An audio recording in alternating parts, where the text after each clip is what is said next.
बाद राज्य सरकारों पर भी पुरानी पेंशन योजना को लागू करने का दबाव बढ़ जाएगा।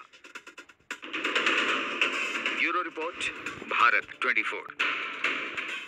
सरकार पुरानी पेंशन की बहाली की तैयारी में है। सूत्रों के हवाले से खबर यह है कि साल 2023 में इसकी बहाली हो सकती है। ओपीएस को लेकर हमेशा राजनीति भी देखने को मिली है।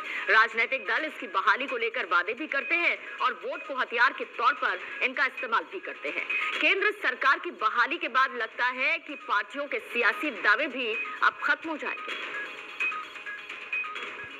पुरानी पेंशन सत्ता पाने की वो राह हो चली थी जिसे हर राजनीतिक पार्टी ने खूब इस्तेमाल किया, लेकिन यूं लगता है कि अब इस पर होने वाली सियासत थमने वाली है। केंद्र सरकार 32 लाख केंद्रीय कर्मचारियों को बड़ा तोहफा दे सकती है। 2023 में पुरानी पेंशन योजना को बहाल किया जा सकता है।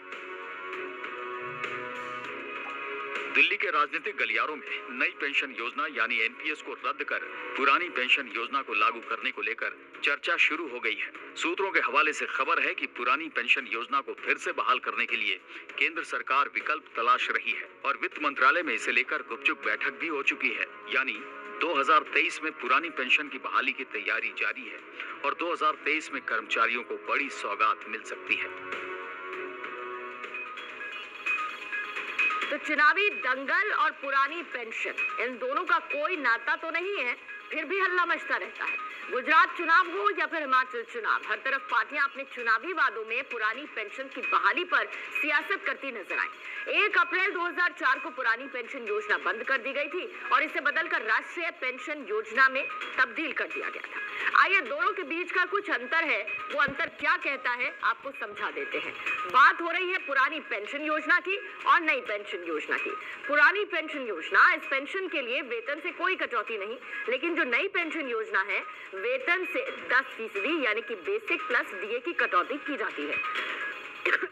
जो पुरानी पेंशन योजना है, पुरानी पेंशन योजना में जीपीएफ की भी सुविधा होती है, लेकिन नई पेंशन योजना में जनरल प्रोविडेंट फंड यानी कि जीपीएफ की सुविधा नहीं है। अब पुरानी पेंशन योजना में भुगतान सरकार की ट्रेजरी के जरिए होता है। नई पेंशन योजना में शेयर बाजार आधारित है।